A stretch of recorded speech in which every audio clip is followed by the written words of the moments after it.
आज प्रातस्मरणीय महाराणा प्रताप की जयंती के दिन जब रैली निकल रही थी राष्ट्रीय राजपूत गणेश सेना की, उसमें एक दृश्य बड़े अच्छा लगा मेरे को। एक व्यक्ति अपने सिर पर, माथे पर महाराणा प्रताप की एक प्रतिमा लेकर पूरे रास्ते चले। मुझे खुद को बड़े अच्छा लगा, आनंदमय अवसर लगा। वो अभी हमारे साथ है। क्या नाम है आपका? मेरा नाम राकेश जैन है और मैं यहीं पास के कुंभलगढ़ का ही निवासी हूँ। क्या क्या करते हैं राकेश जी? वैसे मूलतः व्यवसाय है और गांव की एक छोटी सी जिम्मेदारी मेरे पास है। एक गांव का सरपंच हैं आप? जी हाँ, सरपंच। बड़ी जिम्मेदारी है। बड़ी जिम्मेदारी के साथ आज आपने एक और भी बड़ी जिम्मेदारी ले रखी थी, मतलब जिनके निमित्त कार्यक्रम है महाराणा प्रताप का जब जिक्र करते हैं तो अपना मतलब रोम रोम खिल जाता है, उसको महसूस करते हैं। उनकी प्रतिमा मैंने देखा आप पूरे रास्ते अपने सिर पर लेकर चल रहे थे। ये जोश कहाँ से आ रहा था? जी, ये जोश इसलिए आता है क्योंकि कुंभलगढ़ की धरा पर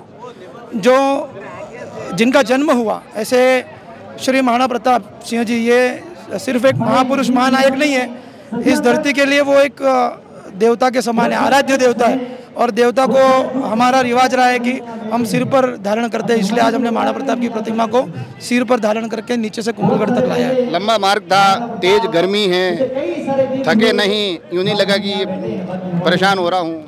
बिल्कुल नहीं। जब हम नॉर्मल समय में आते हैं तो ऐसे चढ़ नहीं पाते, परंतु आज शीश पर शिशोदिया कुल दीपक थे, इसके लिए शायद वहीं से वो शक्ति आ रही थी, इसलिए हम पहुंच गए कुंभलगढ़ दुर्ग तक। जैन साहब, एक आखिरी सवाल। महाराणा प्रताप का जब जिक्र आता है तब जिक्र आता है कि महाराणा प्रताप हर एक वर्ग को साथ लेके चले। उन हर एक, आप जैन समाज से हैं तो भामाशाह और महाराणा प्रताप का रिश्ता हमें याद आता है। अलग अलग वर्गों से वो जुड़े रहते हैं। आपको नहीं लगता कि आज भी महाराणा प्रताप के उन मूल्यों की बहुत ज़्यादा जरूरत है सभी समाजों को एकजुट करने के लिए? बिल्कुल। एक बात कही जाती है कि इतिहास बुलाने वालों का भूगोल मिट जाता है, इसलिए अपने इतिहास को हमें हमेशा याद रखना चाहिए। जिस तरह आज से 500 वर्ष पूर्व महाराणा प्रताप जी ने 36 कौम को एक साथ लेकर इस धर्म की धरती की और इस संस्कृति की रक्षा के लिए एक महायुद्ध लड़ा, तो सिर्फ 36 कौम नहीं, पशु तक, चेतक और उनका जो अश्व था राम प्रसाद, उन्होंने भी इस धरती के लिए बलिदान दे दिया। तो हमारे पास ऐसे महानायक का चरित्र है, तो इस चरित्र को धारण करके निश्चित ही 36 को तीन रास्ते में 3 मांगे बता रहे थे आप। आखिर में चाहता हूँ आप अपनी बातें दोहरा दें। मेरी पहली मांग यह है, जिस तरह गुजरात में statue of unity Sardar Vallabh भाई पटेल की प्रतिमा लगी है, उसी तरह कुंभलगढ़ दुर्ग के ऊपर स्टैचू ऑफ फ्रीडम यानी स्वतंत्रता की मूर्ति, इस नाम से महाराणा प्रताप जी की विश्व की सबसे बड़ी प्रतिमा स्थापित की जाए। मांग 1।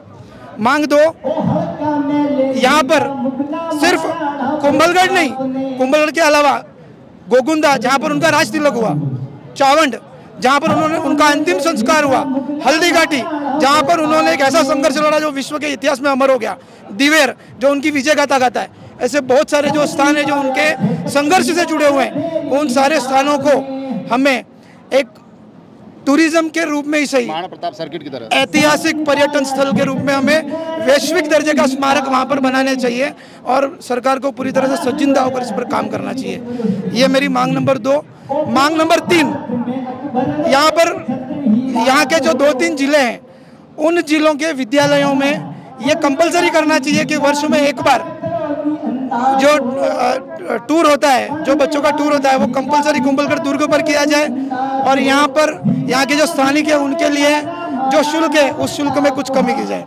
ये देखिए कितनी प्यारी बातें कही हैं, कितनी महत्वपूर्ण मांग, अगर मांगे मान ली जाए तो शायद ऐतिहासिक आयोजन सफल हो जाएंगे। इनका कहना है कि कुंभलगढ़ दुर्ग जिसकी एक टीस लोगों के मन में है कि जो जन्मस्थली है वहाँ प्रतिमा नहीं है, तो बने एक प्रतिमा भव्य।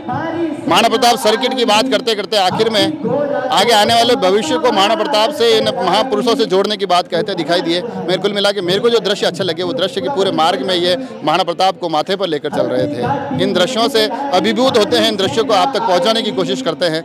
जुड़े रहे राजसमंद एक्सप्रेस से। धन्यवाद।